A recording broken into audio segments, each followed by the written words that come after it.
तन हबीब न तूं सुध न लहीं सूरजी। तन तबीब न तूं सुध न लहीं सूरजी।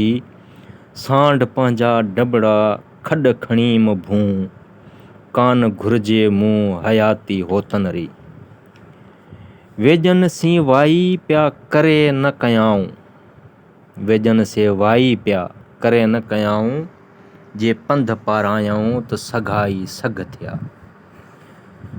आहे घणो अघन जो तरस तबीबन। कयो वस वेजन तां करे री कीअं थिए। पाड़े वेज हुआम तां मूं मोर न पुछिया। तेलाही पियाम मोरी सर अखियुनि में। हारिया तूं हरी कॿच काया सी कयो। कीअं जे करे त तूं तवानो थिए। जे भाई पिरी मिणा त सुख चोरान के ज़ात। जागण जशन जन खे सुख न सारी रात। उझी बुझी आया वाई कन न वात। सली सूर चाढ़िया बयान कन न बात।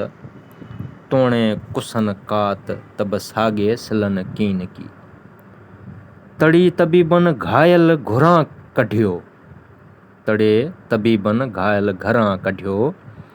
चकिया चाक चिहूं करे कड़ियूं मोर न कन। दोस्त जे दर्शन सी पए ठार ठप न पन।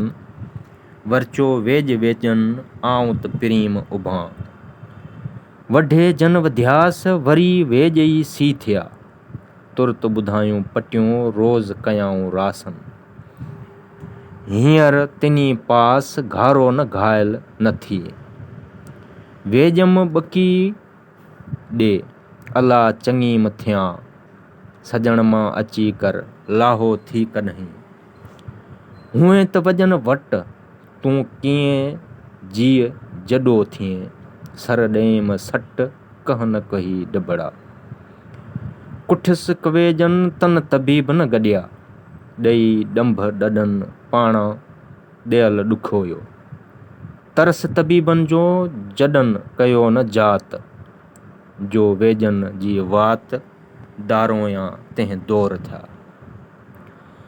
दारूं में कारूं जान के क्या वेज मूं। ॿुकी ॾींदा ॿाझ जी निहारे नाड़ूं।